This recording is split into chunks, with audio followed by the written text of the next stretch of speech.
दोस्तों, हिंदू राष्ट्र की राजनीतिक विचारधारा को विकसित करने का बहुत बड़ा श्रेय वीर सावरकर को जाता है।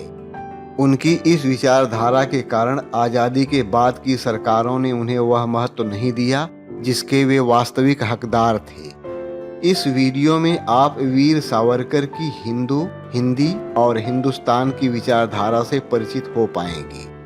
अगर आपने हमारा चैनल सब्सक्राइब नहीं किया है तो कृपया कर लीजिए और बेल आइकॉन भी प्रेस कीजिए जिससे हमारा हर वीडियो आप तक पहुंचता रहे। वीर सावरकर 20वीं शताब्दी के सबसे बड़े हिंदूवादी स्वतंत्रता सेनानी थे। विनायक दामोदर सावरकर को बचपन से ही हिंदू शब्द से बेहद लगाव था। वीर सावरकर ने जीवन भर हिंदी और हिंदुस्तान के लिए ही काम किया। सन 1921 में जेल से मुक्त होने पर वे अंडमान निकोबार से स्वदेश लौटे और फिर 3 साल जेल भोगी। जेल में रहकर ही उन्होंने हिंदुत्व पर शोध ग्रंथ लिखा था। मार्च 1925 में उनकी मुलाकात राष्ट्रीय स्वयंसेवक संघ के संस्थापक डॉक्टर हेगड़ेवार से हुई। फरवरी 1931 में इनके प्रयासों से मुंबई में पतित पावन मंदिर की स्थापना हुई जो हिंदुओं के सभी वर्गों के लिए समान रूप से खुला था। वे जाति प्रथा और छुआछूत के घोर विरोधी थे। 25 फरवरी 1931 को सावरकर ने बंबई प्रेसिडेंसी में हुए अस्पृश्यता उन्मूलन सम्मेलन की अध्यक्षता की। वीर सावरकर को 6 बार अखिल भारतीय हिंदू महासभा का राष्ट्रीय अध्यक्ष चुना गया था। सन 1937 में उन्हें हिंदू महासभा का अध्यक्ष बनाया गया, जिसके बाद 1938 में हिंदू महासभा को राजनीतिक दल घोषित कर दिया गया। 22 जून 1941 को उनकी मुलाकात नेताजी सुभाष चंद्र बोस से हुई और उन्होंने भारत की स्वतंत्रता के लिए तार भेजकर निवेदन सहित चर्चिल को सूचित किया। सावरकर जीवन भर अखंड भारत के पक्ष में रहे। स्वतंत्रता प्राप्ति के माध्यमों के बारे में गांधी और सावरकर का अलग अलग दृष्टिकोण था। 19 अप्रैल 1945 को उन्होंने अखिल भारतीय रजवाड़ा हिंदू महासभा सम्मेलन की अध्यक्षता की। 15 अगस्त 1947 को उन्होंने सावरकर सदांतों में भारतीय तिरंगा एवं भगवा दो ध्वजारोहण किए थे। इस अवसर पर प्रतिक्रिया व्यक्त करते हुए उन्होंने पत्रकारों से कहा, मुझे स्वराज्य प्राप्त की खुशी है परंतु वह खंडित है, इसका मुझे दुख है। उन्होंने यह भी कहा कि राष्ट्र की सीमाएं नदी तथा पहाड़ों या संधि पत्रों से निर्धारित नहीं होती। देश के नवयुवकों के शौर्य, धैर्य, त्याग एवं पराक्रम से निर्धारित होती हैं। महात्मा गांधी की हत्या के उपरांत 5 फरवरी 1948 को उन्हें प्रिवेंटिव डिटेंशन एक्ट धारा के अंतर्गत गिरफ्तार कर लिया गया। 4 अप्रैल 1950 को पाकिस्तान के प्रधानमंत्री लियाकत अली खान के दिल्ली आगमन की पूर्व संध्या पर उन्हें सावधानीवश बेलगाम जेल में रोक कर रखा गया।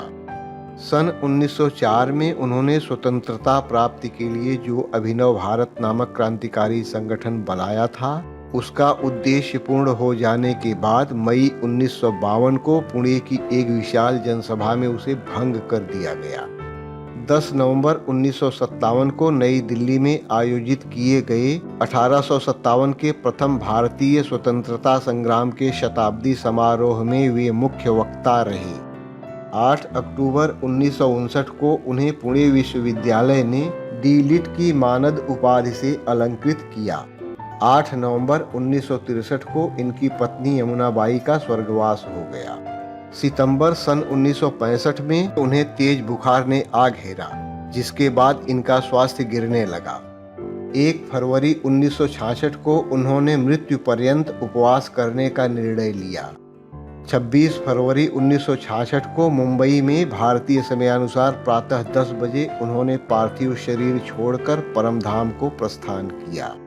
गांधी जी की हत्या में सावरकर के भी सहयोगी होने का आरोप लगा था, जो सिद्ध नहीं हो सका। एक सच्चाई यह भी है कि महात्मा गांधी और सावरकर बंधुओं का परिचय बहुत पुराना था। सावरकर बंधुओं के व्यक्तित्व के कई पहलुओं से प्रभावित होने वालों और उन्हें वीर की उपाधि देने वालों में गांधी जी भी थे। हिंदी सिनेमा जगत भी उनके जीवन के आदर्शों और सांस्कृतिक मूल्यों से अछूता नहीं रहा था। उनके जीवन और आदर्शों पर आधारित एक हिंदी फिल्म काला पानी सन 1958 में बनी थी, जिसमें मुख्य भूमिकाएं देव आनंद और मधुबाला ने की थीं। इसका निर्देशन राज खोसला ने किया था। इस फिल्म को 1959 में 2 फिल्मफेयर पुरस्कार भी मिले थे। 1966 में प्रसिद्ध मलयाली फिल्म निर्माता प्रियदर्शन ने भी मलयालम भाषा में काला पानी नाम से फिल्म बनाई थी। इस फिल्म में हिंदी फिल्म अभिनेता अन्नू कपूर ने सावरकर का रोल किया था। सन 2001 में वेद राही और सुधीर फड़के ने वीर सावरकर नाम से एक बायोपिक बनाया था। इसमें सावरकर की भूमिका शैलेंद्र गौड़ ने निभाया था। यह फिल्म निर्माण के कई वर्षों के बाद रिलीज हुई। इनके ही नाम पर पोर्ट ब्लेयर के विमान क्षेत्र का नाम वीर सावरकर अंतर्राष्ट्रीय हवाई अड्डा रखा गया है। दोस्तों, हमारा यह वीडियो आप सबको कैसा लगा कमेंट करके बताइए और वीडियो को अधिक से अधिक लाइक और शेयर भी कीजिए। जय हिंद, वंदे मातरम, भारत माता की जय।